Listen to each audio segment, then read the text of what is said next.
Imagine a day without your smartphone, computer, or even your car. Feels incomplete, doesn't it? This is the invisible yet immense impact of semiconductor technology in our lives.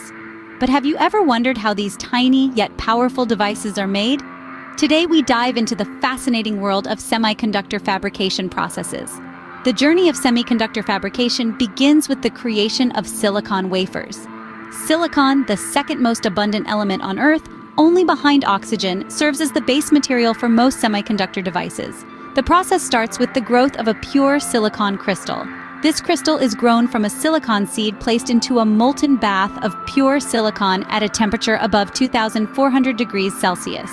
The seed crystal rotates and is slowly pulled upwards, growing into a cylindrical shape known as an ingot. Once the ingot is grown, it is sliced into thin discs, referred to as wafers. These wafers are then polished to create a smooth, flawless surface. This surface is crucial as it forms the base where tiny circuits will be imprinted. Next comes the phase of semiconductor lithography, which is akin to printing an intricate pattern on the wafer.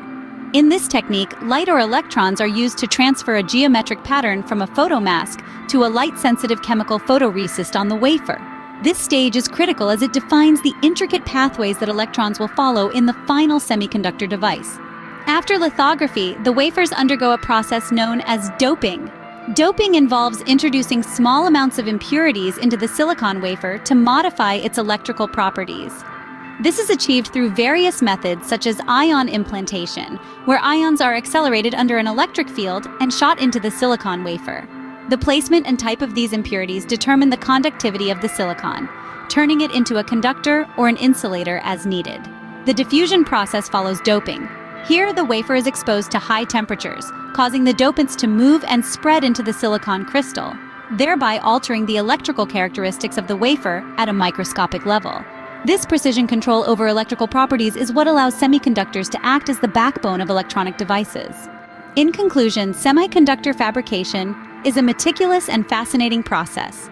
It begins with the creation of a perfect silicon wafer, proceeds through detailed patterning by lithography, alters the material's properties through doping, and finally tunes these properties by diffusion. Each step is vital in shaping the capabilities of the final semiconductor devices that power our modern world. Understanding these processes not only highlights the complexity behind our everyday devices, but also underscores the marvel of human ingenuity in shaping materials at an almost atomic level to keep us connected and moving forward.